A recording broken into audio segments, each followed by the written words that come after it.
Hello and welcome into the 24/7 Sports Football Recruiting Podcast. I'm National Recruiting Analyst Cooper Petagna, joined by 24/7 Sports Director of Scouting Andrew Ivins. And Drew, it's the week that everybody's been waiting for. Elite 11 finals in California, Los Angeles, the top 20 quarterback prospects in the country. And we're really fortunate. And we're really fortunate today to be joined by a man with many titles. But I think for the sake of the show, we're going to go with the best one. General Manager of the Elite 11, Brian Stumpf, now joining us. And Brian, we're going to welcome you in. I know you're a busy man. I appreciate your time. How you doing, man? I'm doing great. We're, what are we, 5 days out? We're getting pretty close to the final. So a lot of last minute preparation stuff and finalizing schedules and updating all the staff members and things like that of their roles and responsibilities, as well as keeping track on 20 guys that are going around and taking official visits and staying in contact with them and their families before they travel out. So it's always fun. It's the funnest time of the year for us, for sure, when we get to really spend 3 days with these kids and get to know them much more than we have through the regional tour. So we're always excited about it and definitely looking forward to it. Andrew and I are very familiar with the process of Elite 11. I think anybody who probably watches this show is familiar with the Elite 11 and in the 3-day event that takes place this week in Los Angeles. But tell us kind of what is your goal, somebody that oversees the Elite 11 as a whole, but not only on the field, but off the field this week for these 20 prospects.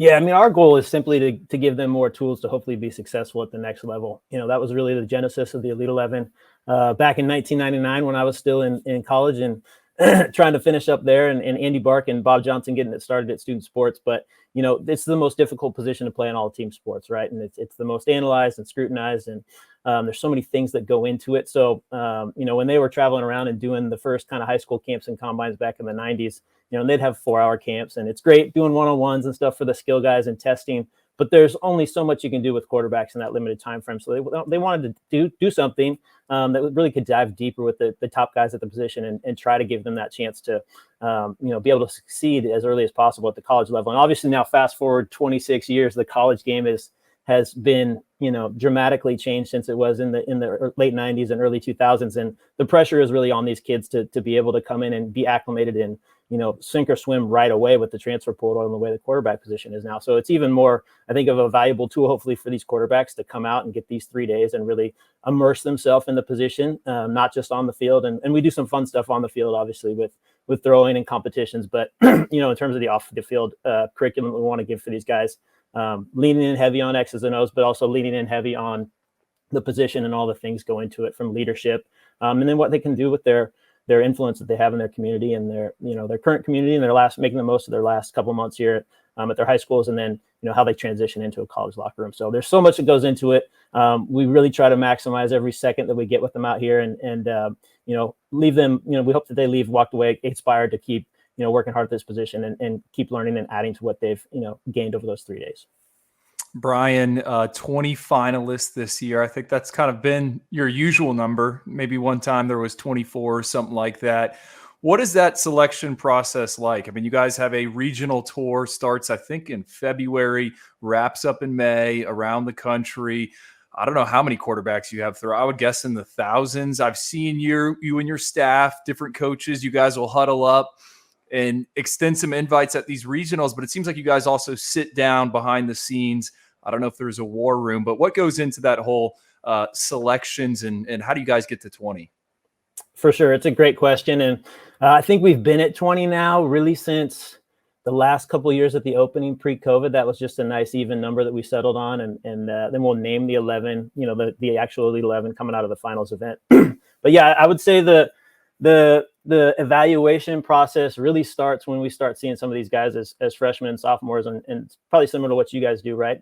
Behind the scenes at 247, you start building the file on guys and collecting data and collecting measurables, and we'll have questionnaires and other information that goes out to parents and high school coaches and folks of that nature. So we're really trying to pull from every corner we can, learn as much about these guys as we can. The junior tape weighs heavy for us, right? We don't need to select guys for Elite 11 finals until summer before their senior year. So really feel for some of these college coaches that are having to take commits of guys, after their sophomore year, because that's just how sped up the cycle is. So we do get a little more chance to learn about these guys, but it's heavy on junior tape, right? We want the film to be the North Star. We're looking for guys that have attributes and have excelled already at the high school level, but also have physical attributes and traits that we think translate up to the highest and next levels, not just college football, but hopefully professional as well.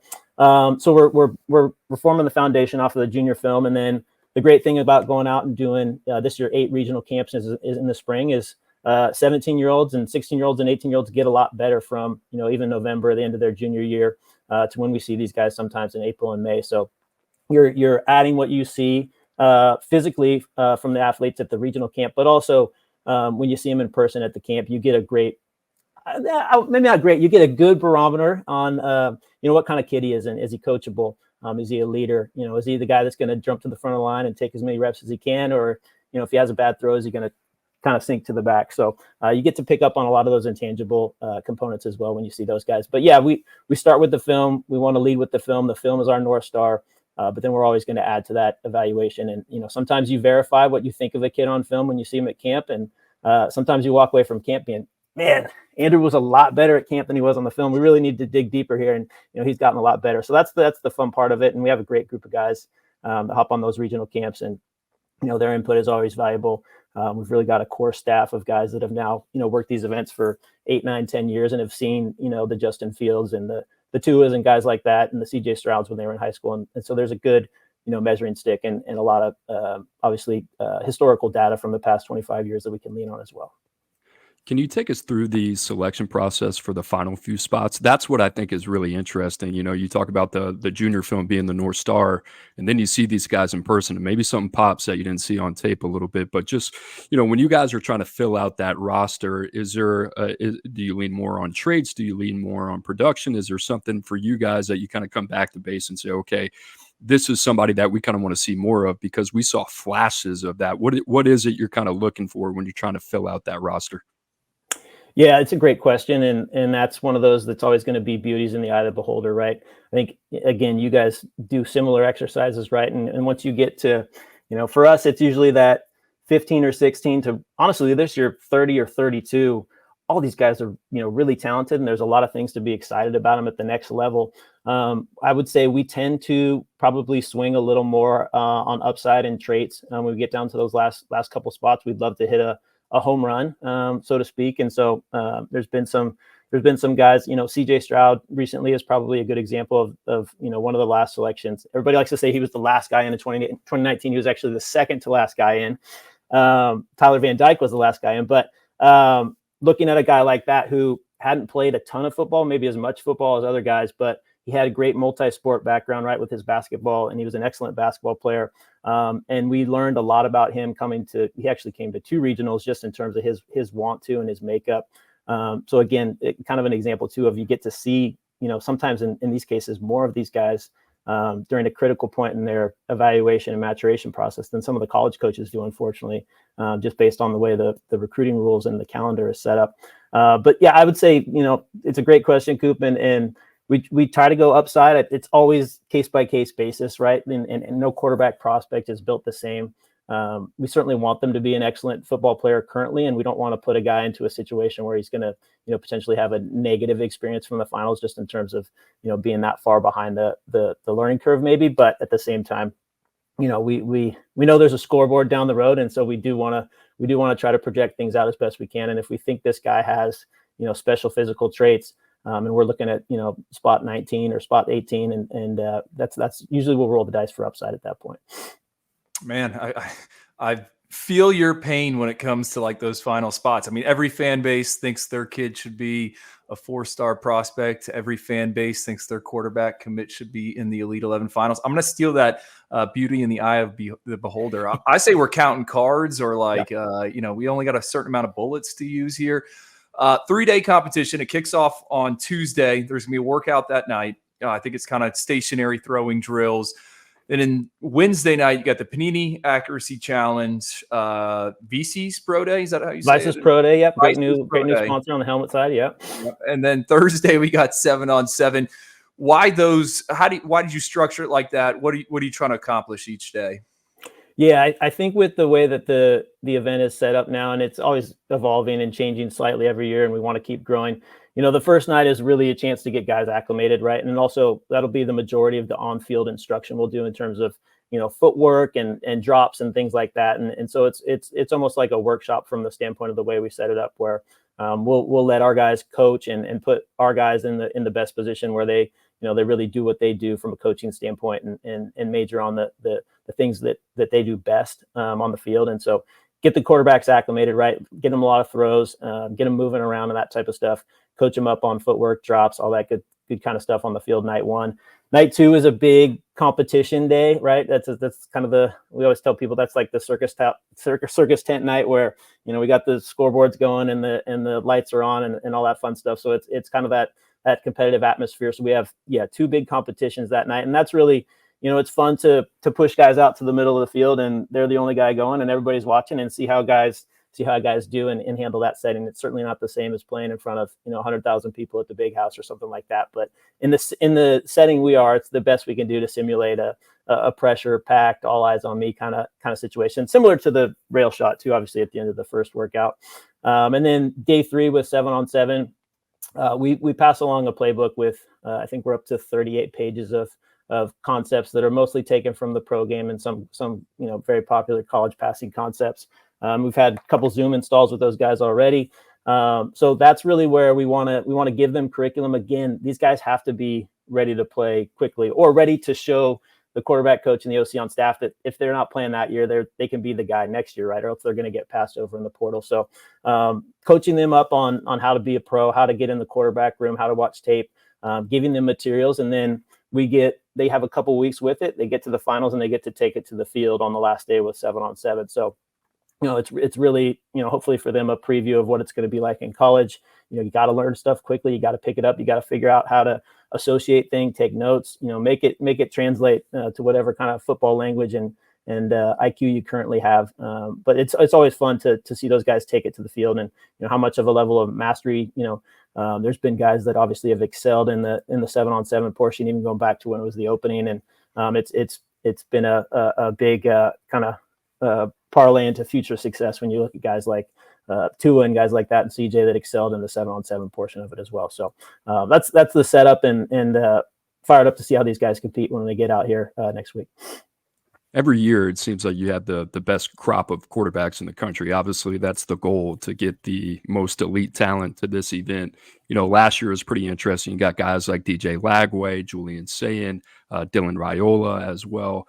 An eye-opener for me as well, who's been on the personnel side, but now getting more and more acclimated with this event. The takeaways that I love from the event is kind of walking away, and it's the guys like Will Hammond or a Trevor Jackson or a Daniel Kalen. You're like, wow, those guys got a little bit more to them physically than I thought. I guess to a fan that is really kind of wrapping their head around this event for the first time, how would you generally just kind of describe this group, or maybe one or two things that you're kind of excited about going into the week? It doesn't have to be on one player, but maybe some things that you're looking for.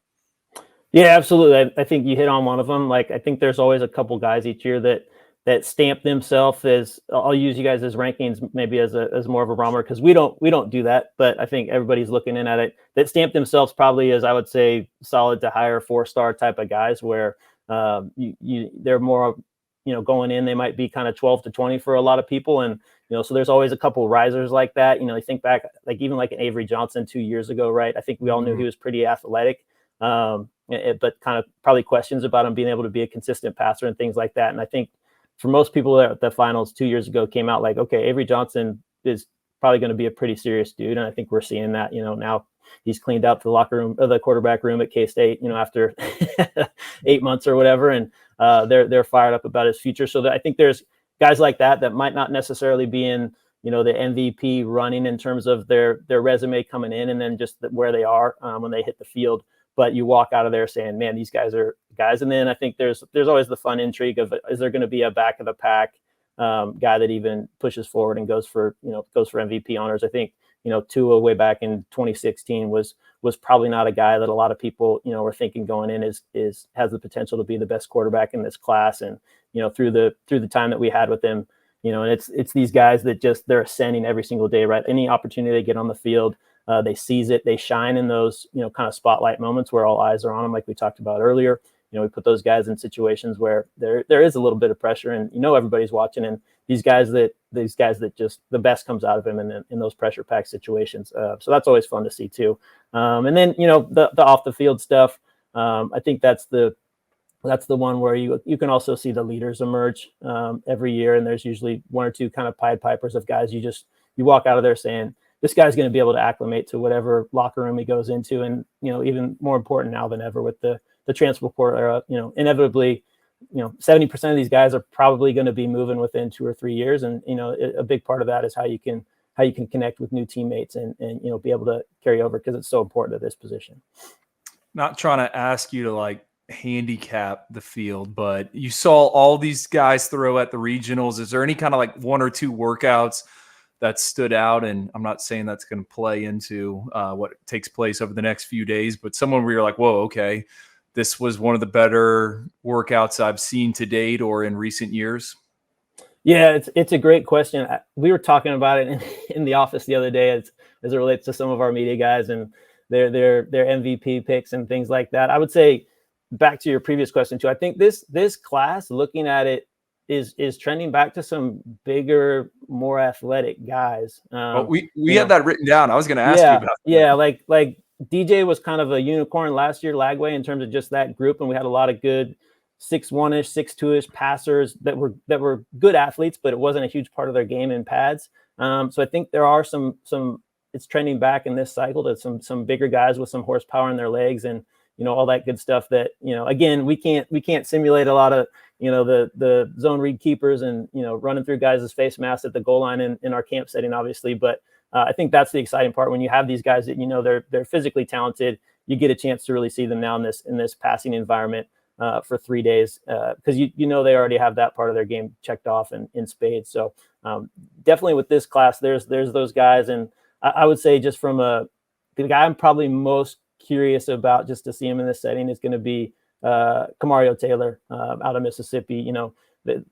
I was trying to go back and rack my brain. There's not a ton of Mississippi high school quarterbacks that have come through the Elite 11 finals, and we got 2 this year, which is pretty exciting and unique in itself. But they're both just big athletic kids. I think when talking about Deuce Knight and Camario Taylor, Deuce might be a little more ahead just in as it relates to his exposure to coaching, and he's been to a lot of things before, and he was up at Lipscomb for a couple months last year and things like that as well too, in terms of just getting coached at the high school level. But Camario has just some really unique physical gifts, and so just really excited to see him in this setting and see how he takes to the X's and O's and how up to speed he is on that front, because from a physicality standpoint, he's pretty unique, and so really excited to see how he takes advantage of this opportunity. I love that you brought up DJ Lagway, and I love that you brought up Camario Taylor. Camario Taylor is certainly, I would say, not debated, but one of those prospects that we just enjoy talking about because the physical gifts are apparent when you see him. I mean, 6'3" plus, very athletic, big hands, can stripe it. And I bring up Lagway because it's interesting. Lagway was a multi-sport guy. You kind of study him over 3 years, and you just kind of see him like an escalator. Every year just gets better and better, and he keeps climbing. What was interesting about his performance last year, I thought it was kind of up and down. We kind of walked away from it. You turn on the senior tape and you see the guy put it together. So I am kind of fascinated if you see some guys, and obviously circumstance, you mentioned Mississippi, what type of coaching are they getting? Do you see some guys where you're like, wow, you kind of walk away from the weekend, like once this guy has the organization, the structure, that type of player development, there is a completely another gear that this player can reach? No, absolutely. And part of it is that physicality standpoint, like guys that have natural gifts but haven't been with training table yet, and college strength and conditioning guys can go from a 7.5 or an 8 physically to a 9.5 pretty quick.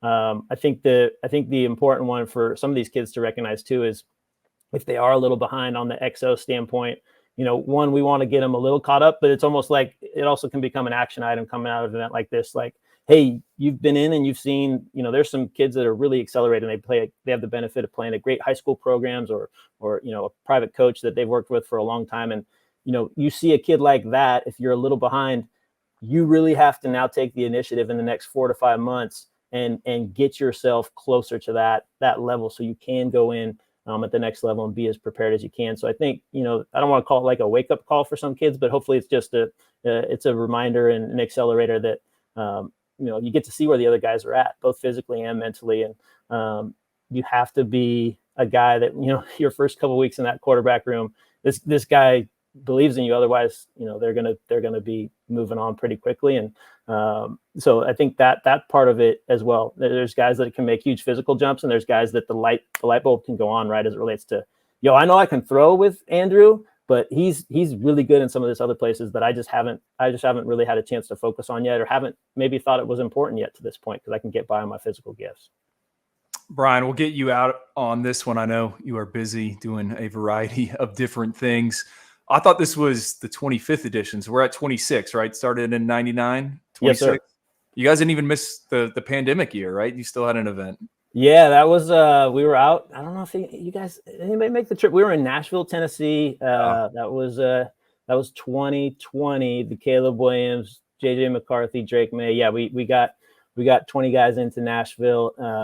It was very unique. We were at a pretty much empty hotel with them.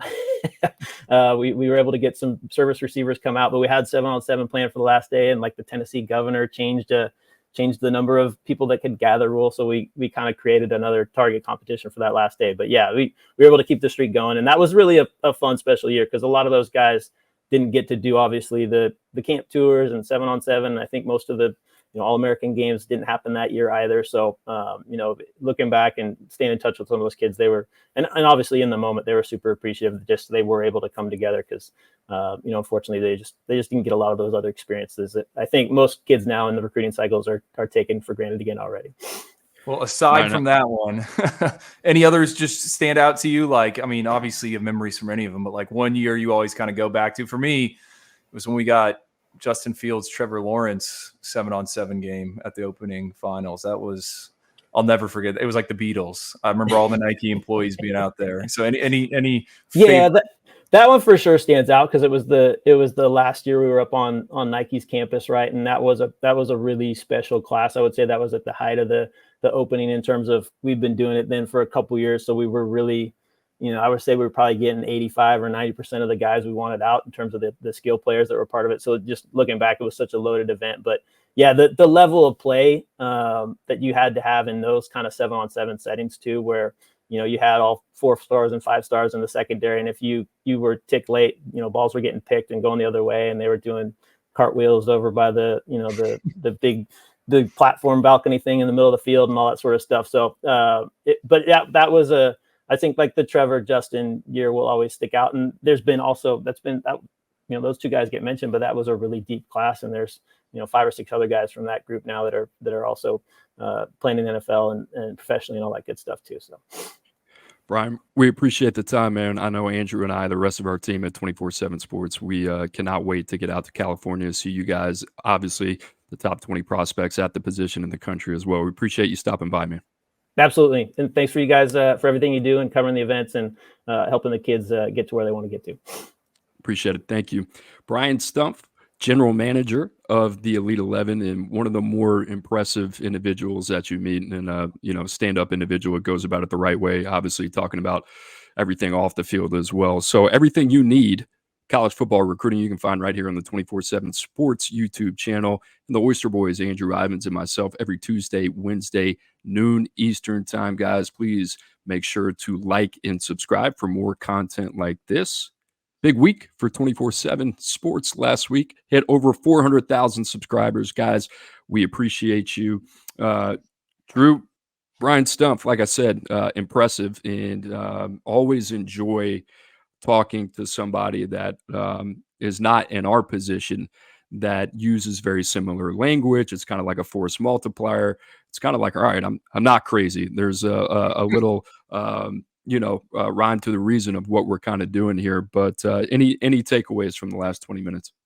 Yeah, I just don't think people realize how calculated that whole process is, in terms of, they get the kid as a freshman, sometimes as a sophomore, sometimes they'll see him in 2 regionals. And I know for a fact, I mean, they're digging into the tape, and I do not envy having to select, those final 5 spots. And, with the rankings, when we do it, like, we don't have to see those individuals. Sometimes, like Brian, has really good relationships. So, yeah, that was interesting, and I wouldn't be surprised. And I've never really asked him, but like, there's got to be some offensive coordinators, quarterback coaches out there that kind of consult him, and that's where they start building out the quarterback boards. It would make, if I was running a department, that's what I would be doing.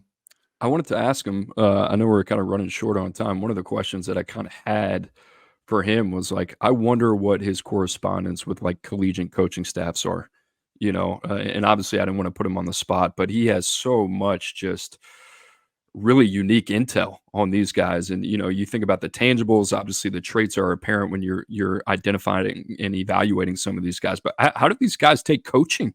He gets to see them at multiple regionals. He gets to see him in the Elite 11 finals. You kind of get to put him in the pressure cooker a little bit. It's really kind of the first opportunity. All right, like how do these guys navigate adversity? You get to see a little bit who they are behind the curtain as well.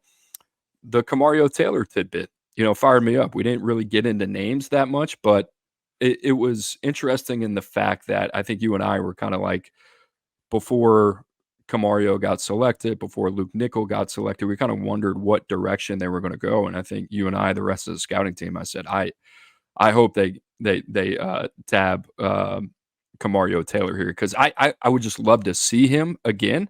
And I think these exposure points, but really for him from like a developmental standpoint, they're all positive. The more that he can be around these type of people, get coached up, gets me more and more excited. I know Steve Robertson, a publisher on the Mississippi State 24/7 Sports site, is probably winking right now because he's been telling me about Camario Taylor for quite some time. So, but Drew, outside of that, kind of a good leeway into this next question. But your biggest storyline, your biggest headline that you're kind of looking forward to going into the event.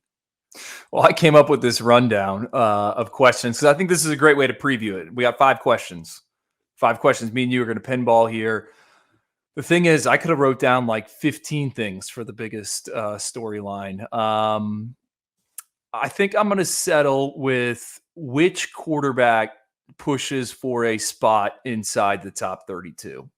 Right. So we got, 4 or 5 quarterbacks inside 5 stars right now for us. We got 5, 4 of them will be throwing out here. Bryce Underwood is not making the event. He's not going to participate. Before anyone sounds some alarms, we've seen these high-profile, top-ranked guys not participate in the past. Arch Manning, DJU, both of them weren't at the Elite 11 finals. But the way we positioned our rankings, right, you have some guys what we would call striking distance. I think that group is Matt Zollers, the Missouri commit, Keelan Russell, the newly Alabama commit after he flips from SMU, and then Deuce Knight. I think all those guys are kind of in the striking distance. So for me, the biggest storyline is like who rises alongside the quote unquote best of the best. And, some of the guys at the back end of the top 32 that first round, Husan Longstreet, George McIntyre, do we still feel the same way on them? So that is the big storyline that I've written down. You can take this in any direction. Yeah, no, for sure. I'm glad you brought it up. I kind of look at the top 7 arms that we have right now, and I feel really good about those guys. The one arm that we are still in flux with, I shall say, is George McIntyre. We're trying to figure him out. What is this going to look like? We saw him twice. Saw him in Nashville, saw him in Oxford.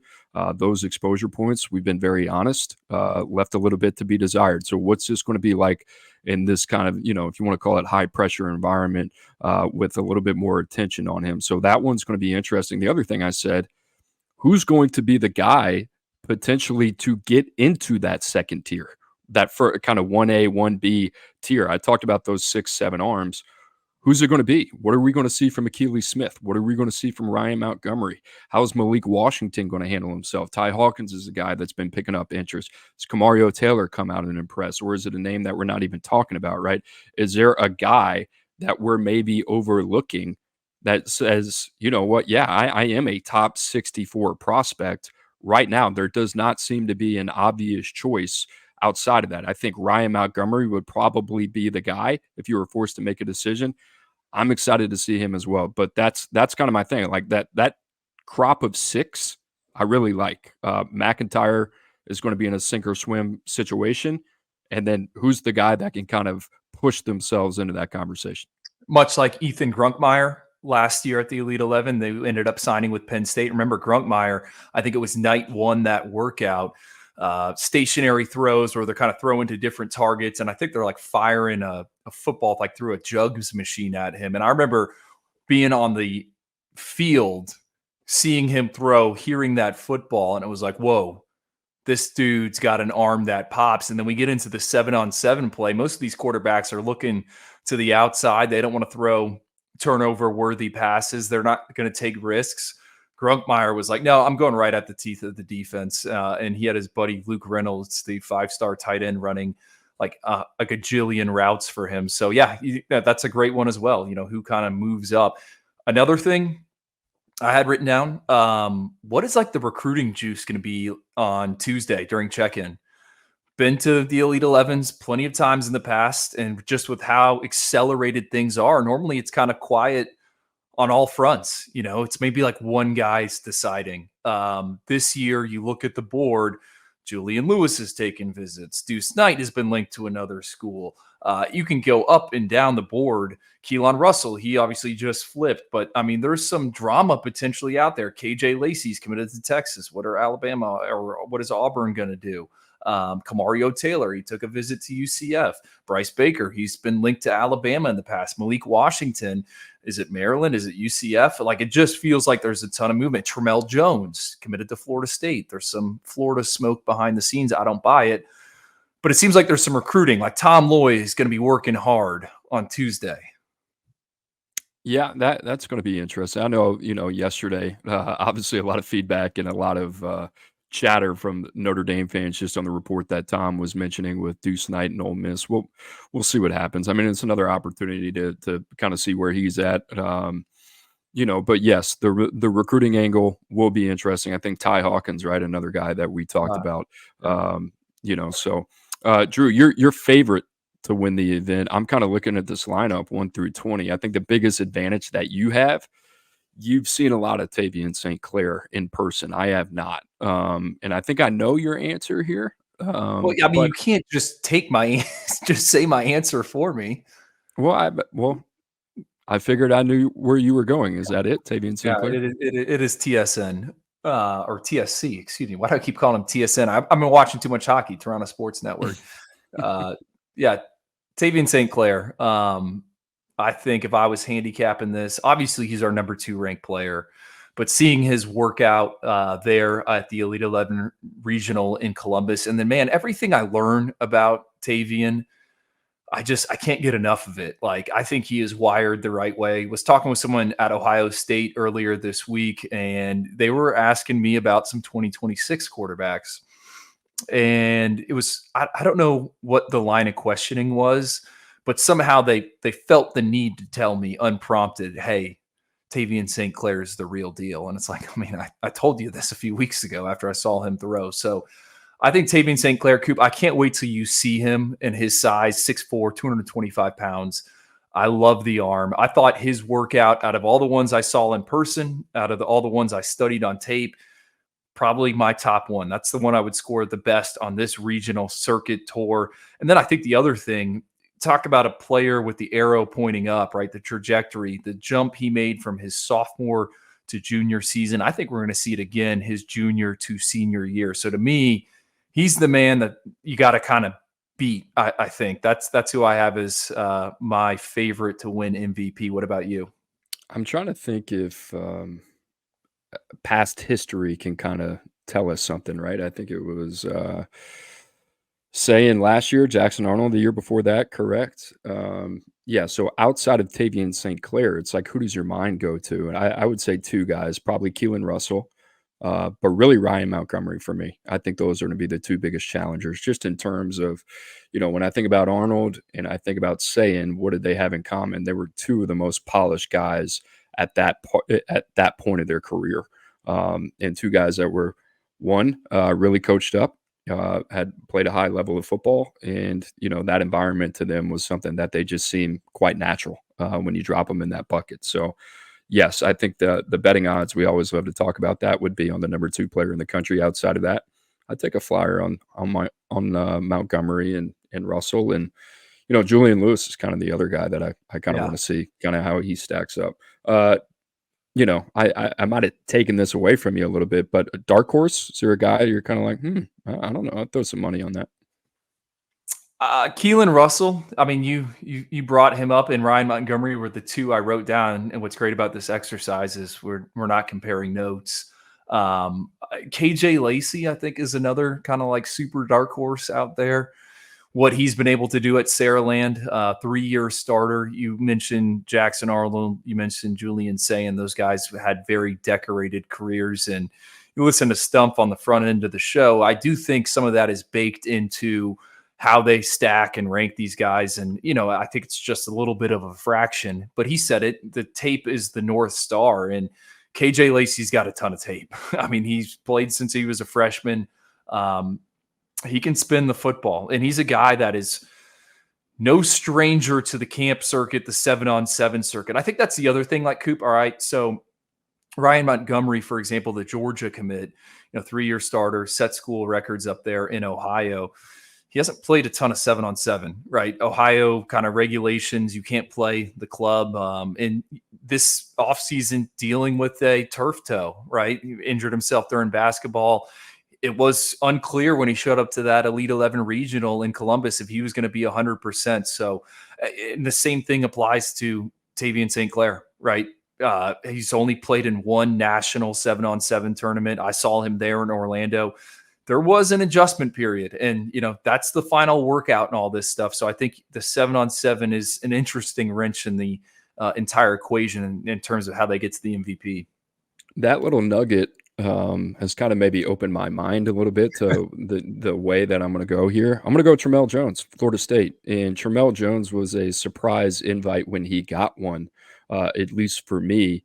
It wasn't one of these late ones. It was right after the event. That means that staff at the Elite 11 with Brian Stumpf felt very convicted and very confident in what they saw in person. And I was there at that event. He was just solid. I mean, you talk about a guy that was just consistent throughout the entire workout. I think the other thing that you bring up, outside of Deuce Knight, who you named the alpha, is Tramell Jones, who really kind of pushed him right at OT7 finals there. And you mentioned that 7-on-7. I think we're probably getting a little bit too weedy looking at all the events and all that type of stuff. But yeah. I mean, if you had to look at a guy, I'd probably look at Tramell Jones. The other one would probably be Matt Zollers, right? I mean, that's guy's got all the physical capability in the world. If he puts it together for 2 out of the 3 days, he's going to push. Drew, you've seen 14 out of the 20 in person, which is phenomenal for you and for us here behind the scenes. Guy that you're most excited about, is it a guy that you've seen or maybe a guy that you haven't gotten eyes on yet? I'm going to go with one or two that I haven't got eyes on. Or no, actually, I think my numbers are right. I actually think it's 15 now. These two guys saw him at the National Combine, and I just realized that both of them were there. Kamario Taylor, who I think Stumpf kind of set the stage there. We're running short on time, so I don't need to talk about him. But Bryce Baker, the North Carolina commit, saw him at the National Combine. I kind of loved what he put on tape, what he brings to the table in terms of the dual threat capabilities. Really kind of excited to study him and see how he matches up. Now, he's not the biggest individual, 6'2.5", and seeing him in person, like he wasn't some type of creature. So just want to see what the arm looks like in that type of setting. And then Deuce Knight, I just give me as much Deuce Knight as I can, because I want to see if he can take those 3 really good days where it was best on best at the overtime OT7 finals, and if he can follow it up with a favorable showing here at the Elite 11. Like, it doesn't need to be he's the top performer every day, but I think if we see some flashes, it's very encouraging about his trajectory moving forward, because kind of the MO with Deuce Knight has been one good week, one bad week, one good week, one bad week. I mean, can he go back-to-back good weeks? So those are the ones I had written down. I'm excited to see all of them. Yeah, the good thing about Deuce Knight is, it's always been the word that is so easy to use when you're watching him is flashes, right? It's just, yeah, you see glimpses of it, but do you see it consistently? To his credit, he's put together a heck of an offseason, and those flashes are turning into consistent performances. We talked about it the other day on the pod. Yeah, we just want to see that translate to the field. This is another setting we'll get to see him. Really excited about it. The two for me, two California guys, Husan Longstreet. Can't wait to see. I think the arm. You've not seen him throw yet, right? I have not seen him in person, but he has one of the most explosive arms I think I've seen in the last 3 years. Middle infielder type of build, quick twitch, like the way he moves. The last, I think, Elite 11 regional was a little bit up and down. I want to see if he can kind of polish some of those things up. How about Akili Smith? Committed to Oregon. He's kind of the lost man here. I mean, big, long frame, athletic, agile. I would say the arm talent is adequate to above average, but he does some things that I really, really like. He's not as collegiate ready as these guys. He's a little bit more of a slow burn. I still think there's some good things there with Akili Smith, and I kind of like he kind of feels like the forgotten man to me. He's been committed to Oregon for so long. They've kicked the tires on. Obviously, they're talking to Ty Hawkins, and they kicked the tires on Keelan Russell as well. He kind of seems like the guy who's just kind of been in the shadows, lurking. I think he can put together a good performance where maybe we're kind of talking about him a little bit more. Okay, real quick on Akili. Yeah. Go to his final game of his junior season. I think that's when he's at his best, and I know his team comes up short. The thing with me that is so puzzling, it's like your dad was a former first-round pick, and it just doesn't feel like he's been coached up all that much. And this is a position where there's a ton of trainers out there. Like, he seems very fundamentally raw, Akili Smith. So that's another one as well. And by the way, I just recounted. I've seen 16 of the 20. That's pretty good, bud. DOS, dude. You're on the DOS budget, getting out, getting moving. One of them is all the way out in Hawaii, so I don't think that was ever going to happen. So yeah, that's all right. You gotta wait till he gets to the mainland. All right, finally, last question. Finalist that hasn't been talked about enough. Can I go first here? Yeah, I mean, T-Box is yours. How about Julian Lewis? I mean, we got this kid ranked inside the top 32 as a reclassification. Sure, we've seen him a bunch. I'm really excited to just kind of see where he stacks up physically with a lot of these guys. Stumpf talked about it. There are a lot of physical, traitsy dudes that might not be as polished as a Julian Lewis, but they're what you want, right? Your eyes immediately gravitate to him. Julian Lewis is not that guy. Julian Lewis is a very cerebral, intuitive player. That is really his superpower when you see him on the field, his decision-making, his decisiveness. I want to kind of see, all right, where's this guy going to stack up just in terms of, like, if you were looking at this event just from an NFL scouting lens and you were out there and you kind of wanted to see, all right, who are the biggest, baddest dudes that are really kind of attractive to the naked eye, where does he fit? And, we're talking about a guy like body type wise, doesn't get you excited, doesn't get me excited. So like, what is the one or two redeeming things that are going to continue to kind of separate you from the rest of the field? And can we see that this week? How does he handle himself in drills as well? How do you mean? First in line, is he the alpha? What is the feedbacks?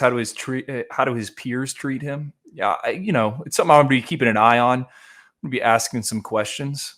I wasn't at the Elite 11 regional there in Atlanta. I don't know. It's just something keeping my eye on with Julian.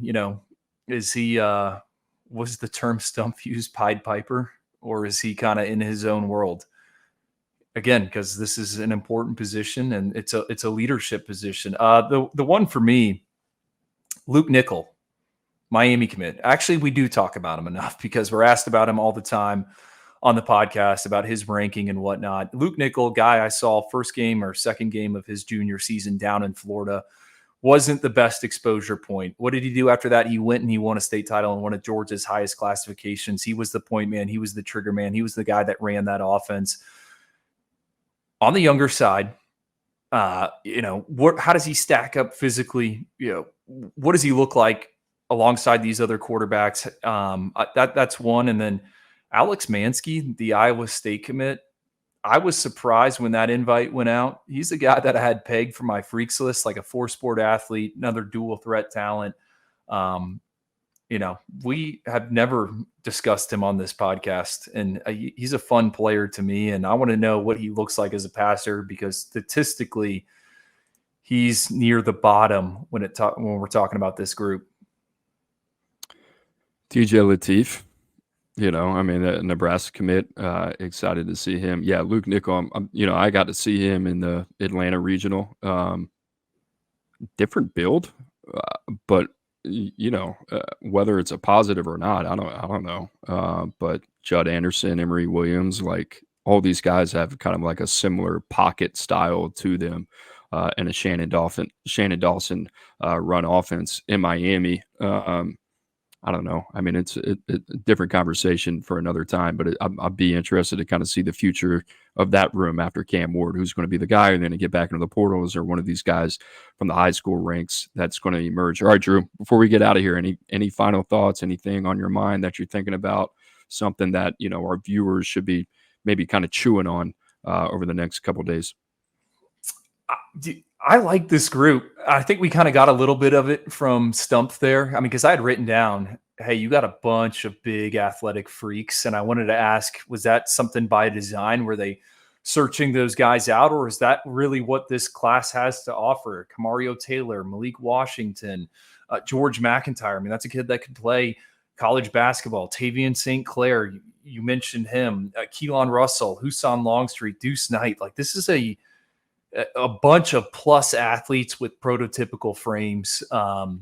And I think if you're a fan base with one of these kids committed, I think it's certainly notable. And I think if you are watching the show and you're listening to the podcast and you're like, well, hey, my school doesn't have a quarterback there.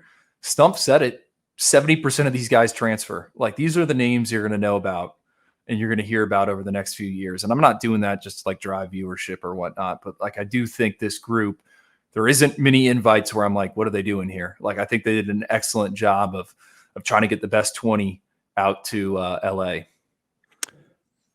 My final thought is, I want to know who the alpha is. We love Tavian St. Clair. You've seen him multiple times. Everything on paper, everything that we've seen on tape adds up to Tavian St. Clair from like a height, weight, speed projection standpoint, being the guy, absent Bryce Underwood. But who's the dude? Who do we walk away from this week and being like, whoa? And not just physically, not just what they do on air. I want to know, like, who's the guy? And we talk so much about this event and intangibles and coachability, competitive temperament. Julian Sain showed some stuff last year that, quite honestly, it was kind of like, all right, this guy's he's serious. He's got a serious feel about him, the way he kind of goes about his business, right? There were some other guys that we kind of expected to be in that category that kind of faded. And there were some other guys that we maybe didn't expect to be there that really kind of emerged. So I want to know who those dudes are going to be, who's going to be the guy ultimately at the end of the day. You're like, I'll bet on that kid, for a variety of different reasons. So that's kind of where I'm at. My money, from what we hear, I'm excited to see Keelan Russell, right? He looks like somebody that's going to come ready to play. So everything I hear about him last 2 years at Duncanville, I don't think any of this stuff is going to be something that he's going to shy away from. So that's what I got, brother. Anything else? I think we probably said the word excited a little bit too much on the back half. We are excited. I know. We're excited. We're going to California. The high is going to be 77 on Wednesday. Going to play some golf.